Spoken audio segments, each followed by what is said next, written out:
Pengamat politik Rocky Gerung membaca adanya kegelisahan yang dirasakan Presiden ke-7 RI, Jokowi, sehingga menemui Presiden Prabowo Subianto.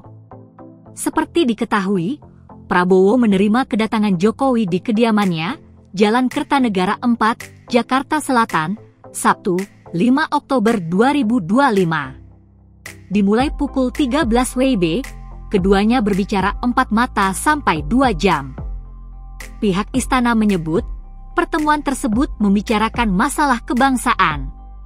Rocky mengaku tidak mengetahui apa yang sebenarnya dibicarakan antara Prabowo dan Jokowi.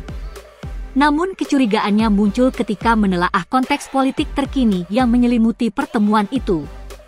Rocky menilai dengan pertemuan Jokowi dan Prabowo di Kertanegara kemarin, publik kemudian melihat apakah Jokowi mulai gelisah akan keadaan anak-anaknya. Terutama soal Gibran Rakabuming Raka yang kini menjabat sebagai wapres, tapi banyak sekali isu negatif yang ditujukan padanya, mulai dari isu pemakzulan hingga ijazah palsu.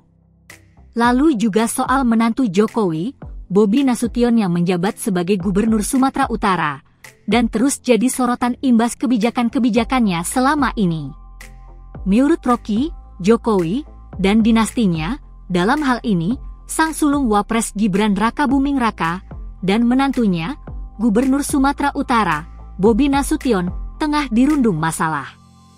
Jadi tetap orang mulai membaca apakah kegelisahan Pak Jokowi tentang keadaan anak-anaknya, terutama Pak Gibran, dan belakangan ada Pak Bobi Nasution yang adalah Gubernur Sumatera Utara.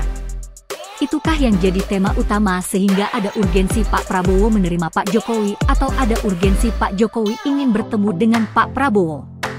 Seperti diketahui, Jokowi masih berkutat dengan tuduhan atas ijazahnya yang disebut palsu.